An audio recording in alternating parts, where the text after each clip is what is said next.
The worst breakup is one caused by retroactive jealousy. This is because those negative and intrusive feelings that you have over your partner's past, it is not a real reflection of you, but yet it can still shatter an otherwise perfect relationship. It is one of the most deflating and brutal feelings out there. So we're going to go over the root cause of it, how to respond to it if you are starting to get these thoughts, and how to prevent it from ever appearing in your mind in the first place. But first, what exactly is it? Well, retroactive jealousy is just these obsessive emotional feelings that you have over your partner's past. And for guys, we tend to go to the worst thing imaginable and literally picturing our partner with their ex or whoever they might have hooked up with and having those images in our mind and playing it over and over again. Very explicit feelings, because it's like, something like that happened and you can't stop picturing it. And with women, while they do that as well, it's a little bit more about the emotional connection.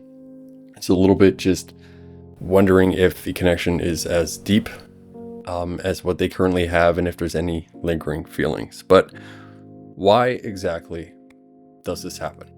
Well, first, it is something expected and even natural to some degree. Like if you just fell for somebody for the very first time, you're going to have an influx of emotions and some will just happen to be negative. It is normal to not like those thoughts and images in your head for somebody that you deeply care for. Now, one of the best pieces of dating advice that I got was actually from a guy. I think he still says it. I disagree with probably about 80% of the stuff he says. It's kind of pickup related, and I was unfortunately in that realm, community, I guess.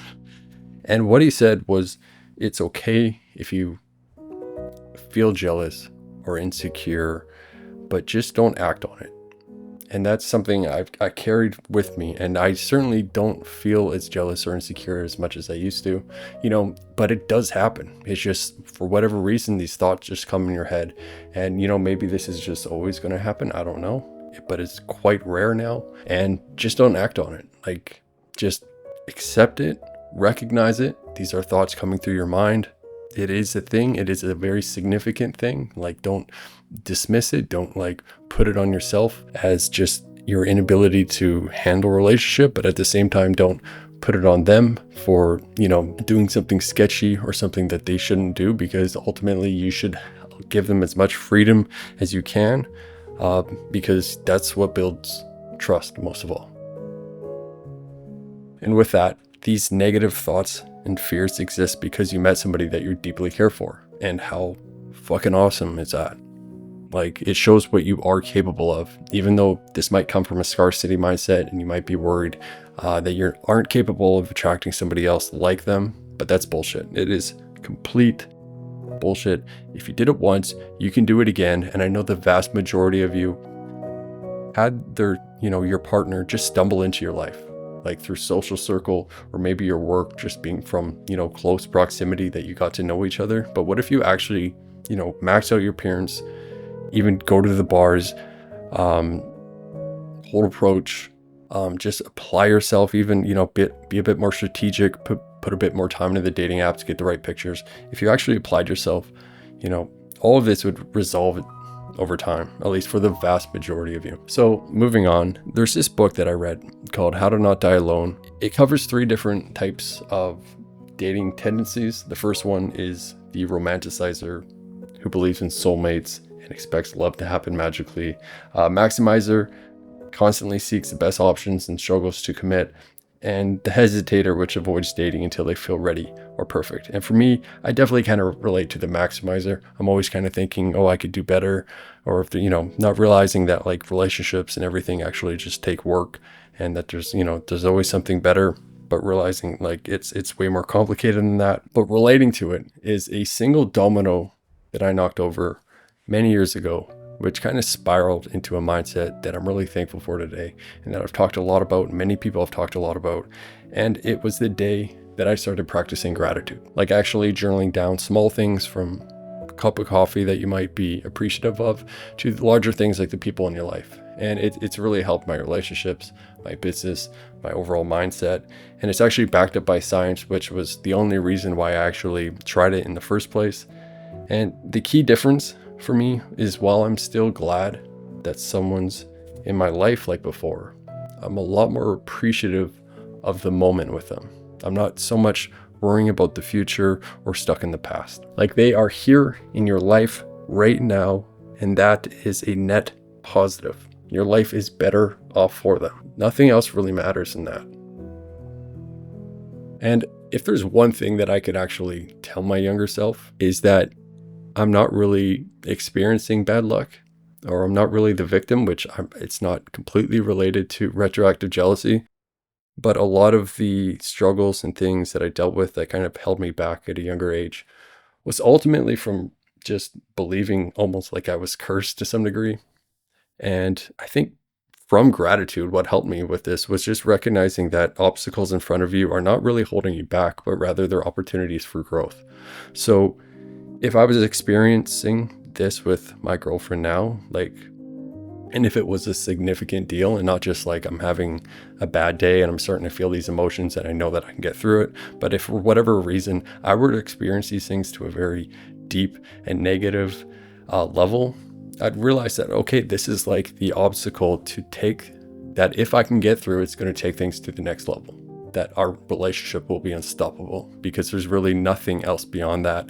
And it's just a means of a deeper connection. And I think that's a very simple tweak of a mindset that can really solve a lot of your mentality, issues or anything like that, because it's like, there's something in front of you.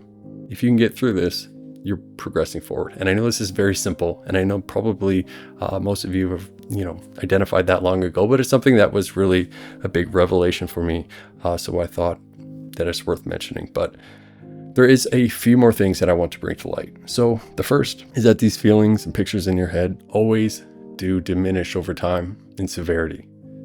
Like, so many just react negatively before that impact can happen. So if you're picturing somebody, as guys do, as I mentioned, we kind of just picture that. As Harry Brown said, a favorite author of mine, he even advises to intentionally do it. Picture their past over and over again. Just speed it up, and your brain adapts. It just loses its impact. No matter how explicit that image of them is in your head, it is something that you adapt to. And if that's too much, of course, if it has adapted to a OCD-like behavior, cognitive therapy is the proven option.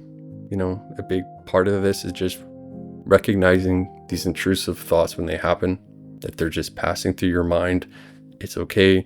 Just, label it as a significant thing that you're dealing with, and you can get through it. And next is to remind yourself, of course, how they didn't do anything wrong. Like, they're allowed to have a history. They're allowed to have been in love before. They're allowed to have been with as many people as they want. If that's a deal breaker for you, then that's a deal breaker for you. But, the likelihood, if they, I'll just say it's impossible for them to have met you if they didn't have the past that they had. Like, statistically, they had to have done every single thing that they've done up until this point in order to have met you. So it's really just like, you should be grateful for, what has happened if you do deeply care for them. And the interesting thing is, like, when you just meet somebody, you don't really care about that. It usually comes a little bit farther in. It's like, oh, okay, the relationship has actually been solidified. Things are good. And then those thoughts kind of creep in.